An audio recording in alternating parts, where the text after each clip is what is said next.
Yeah, so they'll then start an Onlyfans. And so men will subscribe to get small messages from them, or, to get individualized photos or videos from them. Mm-hmm. And these women make an extraordinary amount of money. Yeah. And it's really quite shocking. So they're making, way more than they've ever made in their life doing this, but yet they're in a committed relationship with a man. And so the man has to deal with the fact that not only is his woman out there, on display, but she's signaling that she's desiring better mates. Yeah. Yeah. Well, and I think your point about some developmental issue is relevant. We do have empirical data on attachment styles. So basically, there are these, they call them 3 different attachment styles, which is an oversimplification, but securely attached. So, do you tend to trust other people? You feel confident in a stable relationship. There's anxious attached, which is you're always worried your partner is going to leave you or cheat on you, or maybe you have a history of partners leaving you or cheating on you.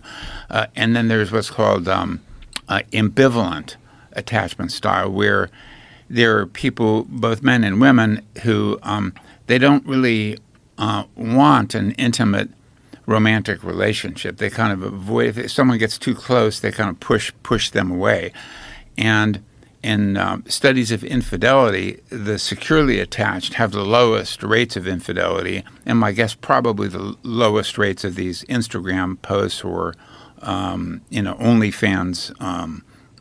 vocations.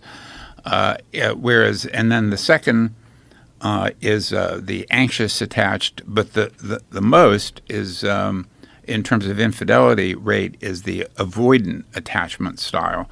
And so women with that avoidant attachment style are also likely to be high on narcissism and probably engage in that behavior.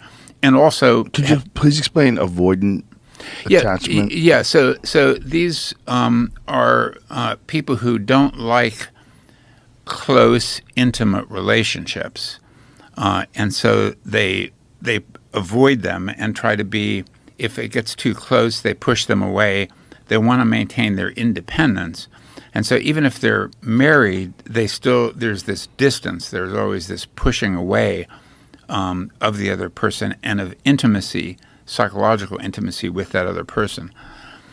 And so these are, women who are more likely to engage in short-term mating and more likely to have affairs if they're in a long-term mateship. Now, has there been studies done on those type of people? Is that because those women have experienced abusive relationships in the past and they're worried about being committed to someone because that person then starts to put restrictions on them and gets very jealous and very mean to them?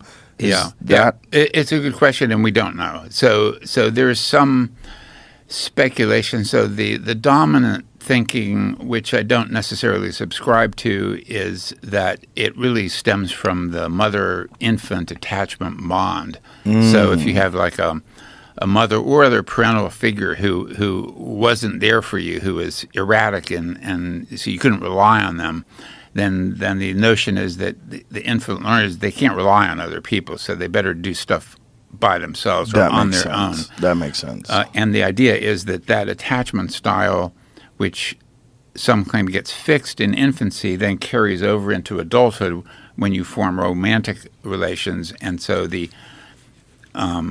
anxious or secure or ambivalent attachment style in infancy gets transported into adult. That's the theory anyway.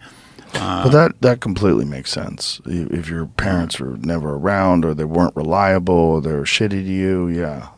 The reason I just want to add a note of an asterisk by that is that, there is a correlation. They do find a correlation between the infant attachment style and the later adult attachment style, but parents are also contributing genes as well as environment.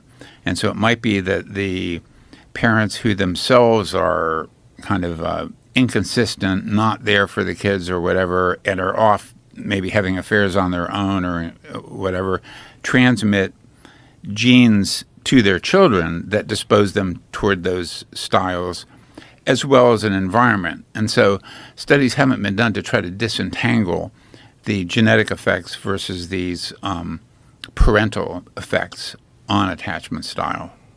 Interesting. If you were going to study social media and its impact on dating strategies, one of the things that would be really fascinating is the amount of options. Like if you're a single person today and you have an Instagram page where you're trying to present yourself as an attractive mate, one of the weirder things today is manipulation, right? Like people are using filters and they're using these deceptive tactics that change the shape of their body, change the shape of their face, the tone of their skin. I mean, it's really pretty extraordinary when you see what can be done with these filters. And so there's that, which is to signal to others that they're more attractive than they actually are physically. Then there's virtue signaling in the form of what they write in their posts, whether they're proclaiming their support for climate change or Black Lives Matter or whatever. They're trying to put themselves into a moral high ground position. And then there's the sexually suggestive poses that go along with that. And hilariously enough, oftentimes you have all three of those things combined.